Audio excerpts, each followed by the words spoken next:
Support comes from Mosby Building Arts, designing custom bathrooms that fit every personal style. More at callmosby.com. This is St. Louis on the Air from St. Louis Public Radio. I'm Elaine Cha. In 2017, the death of a disabled man signaled that something was not right in the system that was supposed to be caring for him. Carl DeBrody was living in a facility in Fulton, Missouri, but what he experienced there before his death can only be described as abuse and horrific neglect. His caretakers used him as free labor to clean their home. He slept on the basement floor. He was even forced to fight another disabled resident, according to a lawsuit filed by his family after he died. DeBrody's death led to criminal charges and calls for the kind of systemic change that would prevent other cases like it in the future. But a new River City Journalism Fund investigation into Missouri's Division of Developmental Disabilities has found that those changes just have not happened.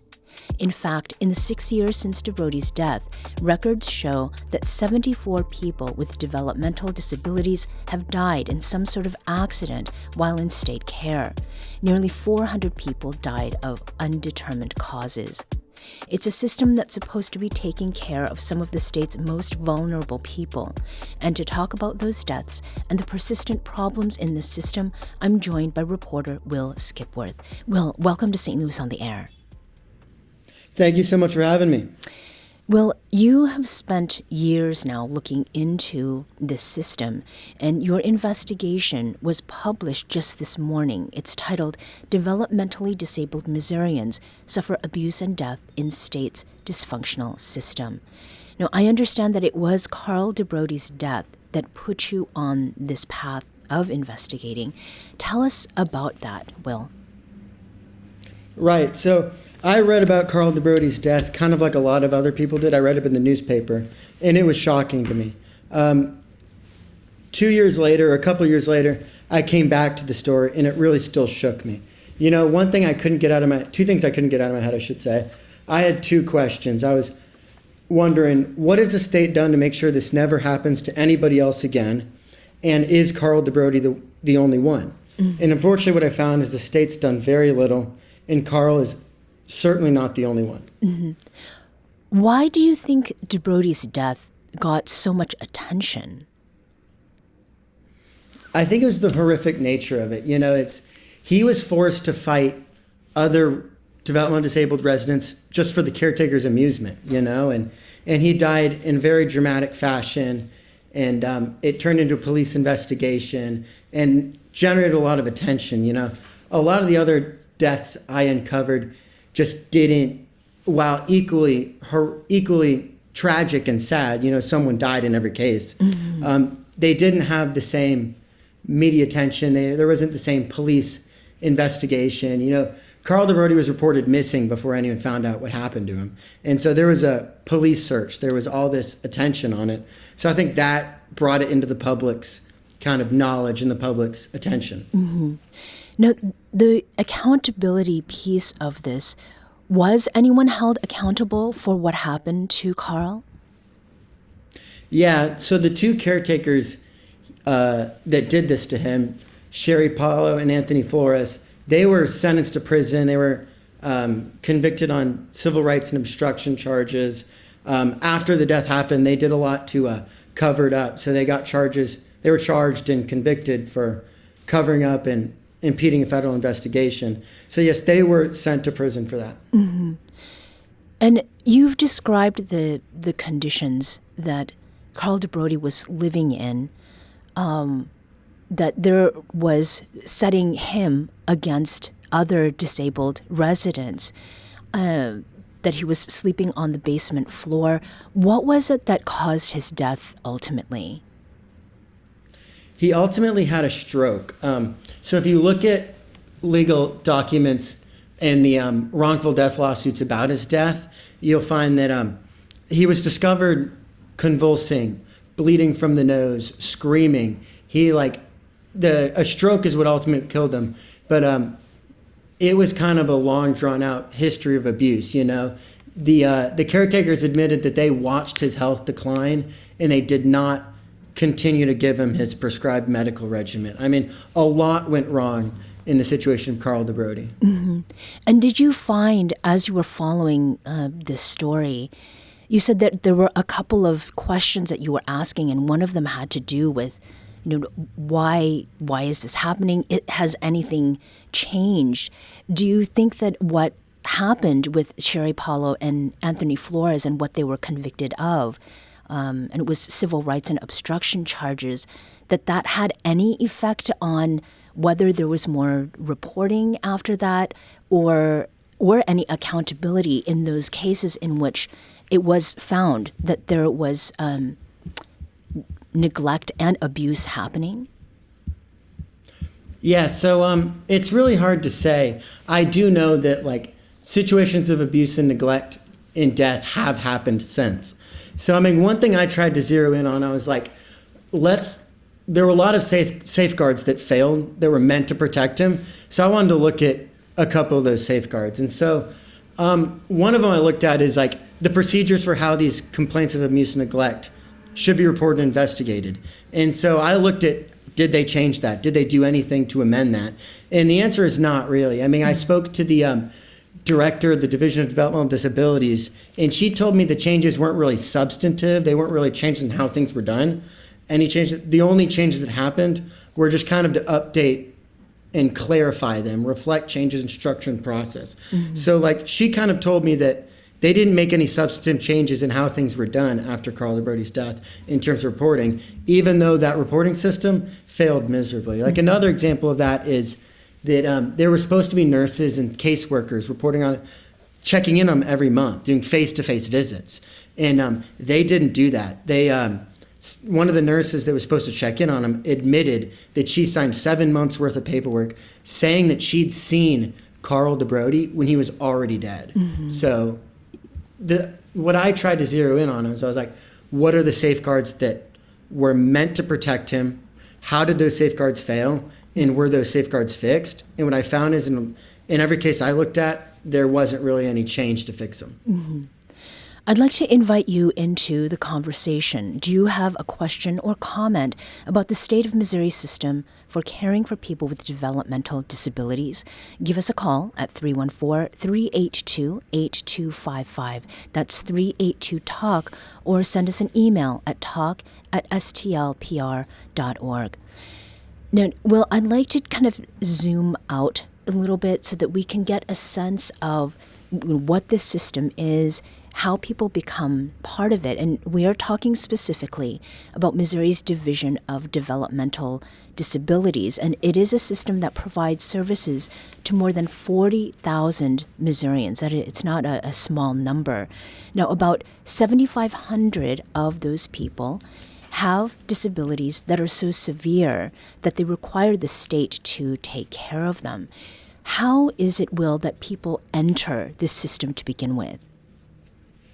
Yeah, so that's a great idea. So the way I would explain it is people with developmental disabilities like autism or Down syndrome, once they become 18 and their parents are no longer their guardian, they often become wards of the state, or they often, even if they don't become wards of the state, they need care. So stuff like independent supported living, where they set you up with an apartment and a caretaker, or they might stay in a group home or a big facility. So you enter it basically as an adult with developmental disabilities, and the program allows you to live in the community or live independently, and they find supports for you to do your everyday life in it. Mm-hmm. And this is all paid through Medicaid. Right. So between 2017 and 2023, and again, 2017 is when Carl DeBrody died, you obtained records, Will, that show that about 2,600 people with developmental disabilities died in the system. So on average, that's one person every day. And this was sort of agnostic of what the cause was. These are just deaths. Is that rate alone something that is cause for alarm? It's hard to say. So Jessica Bax, who's, again, the Division of Developmental Disabilities Director, she told me that she's not necessarily concerned with the high number because she pointed out they have an aging population. But I think if you zero in on like the different subsects, so I found that 74 died in accident, 9 died in homicides, 7 died in suicides, and 392 died in undetermined cause of death. That to me sounds concerning. And they weren't able to they declined to give me records that might clarify how those deaths happened, you know? And they cited different state statutes. But we have very little information about how all these deaths happened, except for the ones we were able to find through other means, through the courts, through testimony of caretakers. We're going to take a very quick break here, but we'll be back shortly to continue this conversation about people with developmental disabilities dying while under the care of the state of Missouri. This is St. Louis on the Air on St. Louis Public Radio.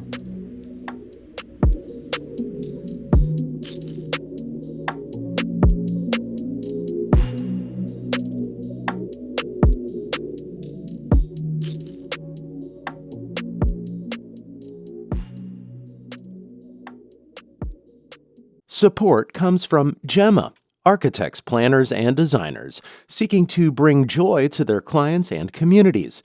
Details at gemastl.com.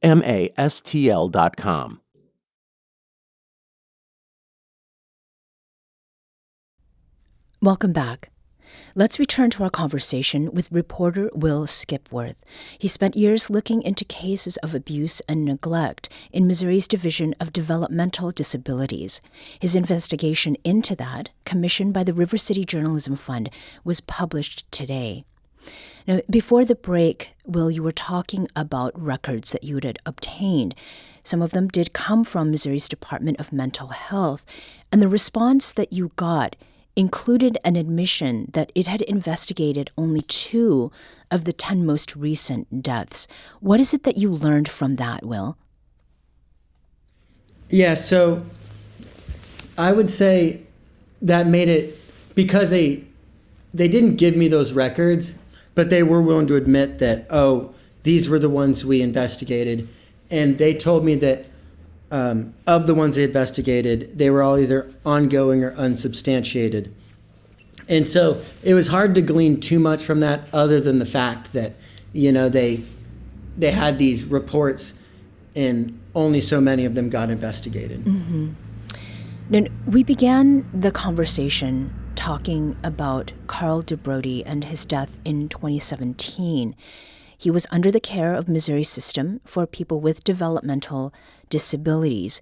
And, Will, you also had an opportunity to speak with a number of people who've worked inside this system, and one was Dina Lester. She's a registered nurse from Kansas City and spent 10 years working in the system. She said that DeBrody's death was in part what convinced her to leave. I became increasingly concerned about the inconsistencies in care and the challenges in implementing meaningful change. I believe deeply in the inherent worth and potential of every individual, and I found it increasingly difficult to reconcile that belief with the level of care and the lack of accountability I observed from all levels of care involved in the individuals. This included direct care staff, their managers and supervisors, company HR department, company CEOs, agency nurses, service coordinators through the county, Department of Mental Health through the state, and Missouri Medicaid. Complaints were made known to all of these entities without any improvement, follow-up, resolution. That was Dina Lester, a nurse who spent 10 years working in Missouri's system for the developmentally disabled. Will, what is it that you gleaned from Dina about how this system worked? Yeah, I think Dina was a wealth of information in helping me kind of get a peek behind the curtain. And I think one of the things that she echoed a lot in her statements was that there seems to be, in her view, no system of accountability when abuse happens, when poor levels of care are given.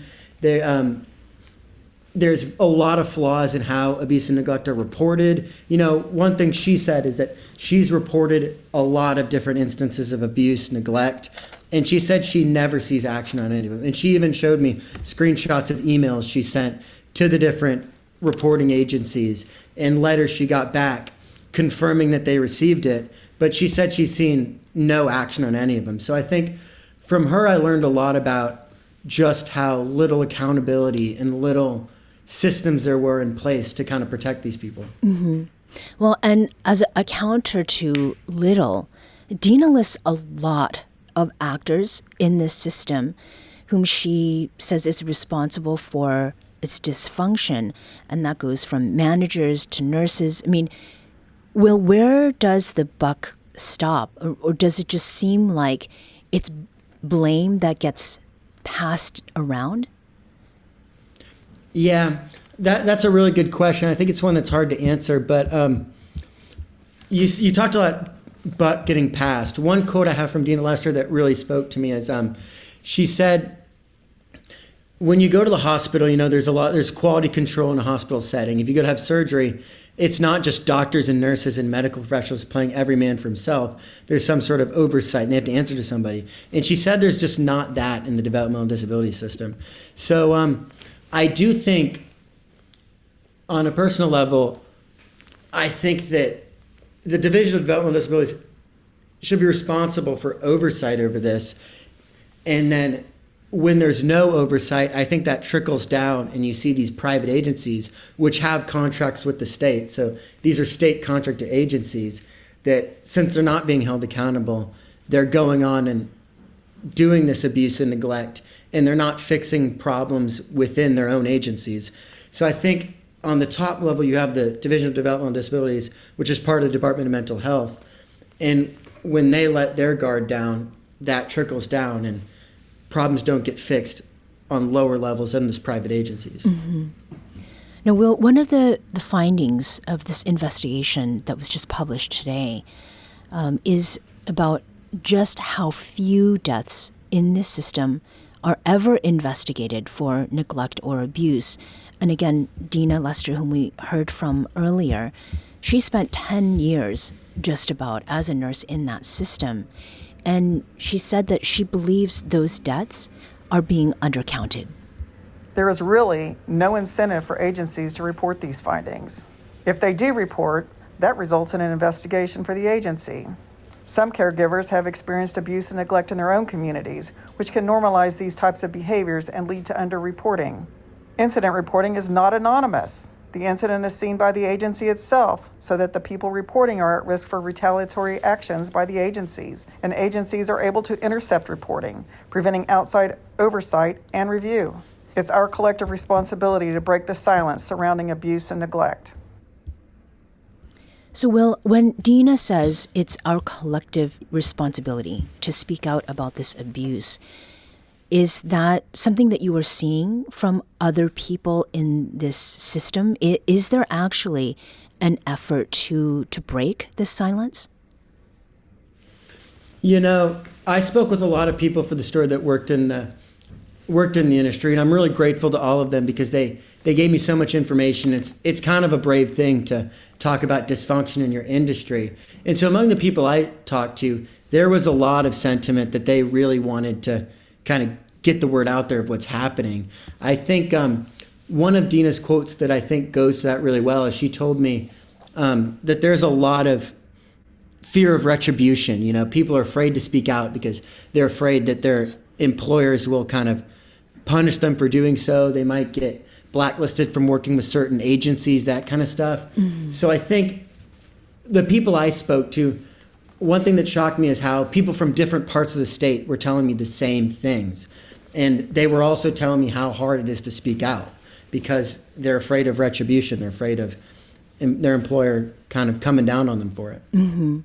Now, one of the things that you did note in your piece is that there's no publicly available data that would allow you to compare data on abuse and neglect with other states.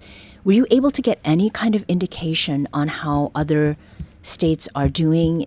Is this a Missouri problem or one that's everywhere? And really, does any of that then suggest ways that the system could be improved? Yeah. So I think there's no publicly available data, but other reporters in other states have done similar work to me. I know a reporter named Molly Parker in Southern Illinois, formerly with the Southern Illinoisan. She had a great investigation that found similar stuff happening in Illinois. West Virginia, there's a reporter named Amelia Nisley who used to work for West Virginia Public Broadcasting. She also found it.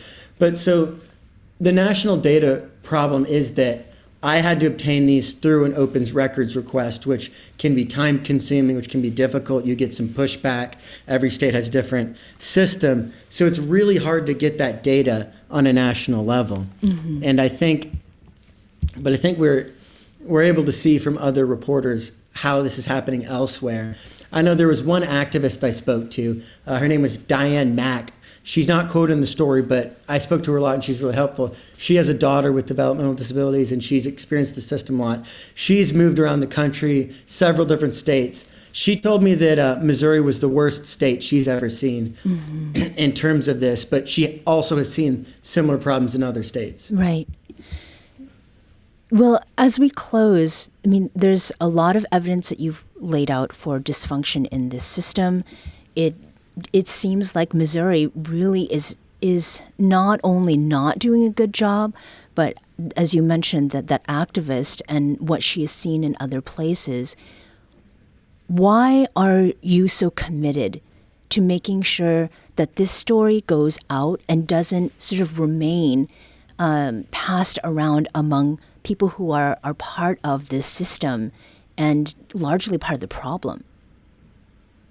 Yeah, I think that's a really good question. I mean, on a personal level, I personally believe that everyone deserves to be able to live a full, fulfilled life. And I think, we all have needs. You have needs, I have needs. People with developmental disabilities also have needs. Those needs are just different, and that makes them vulnerable to this kind of stuff.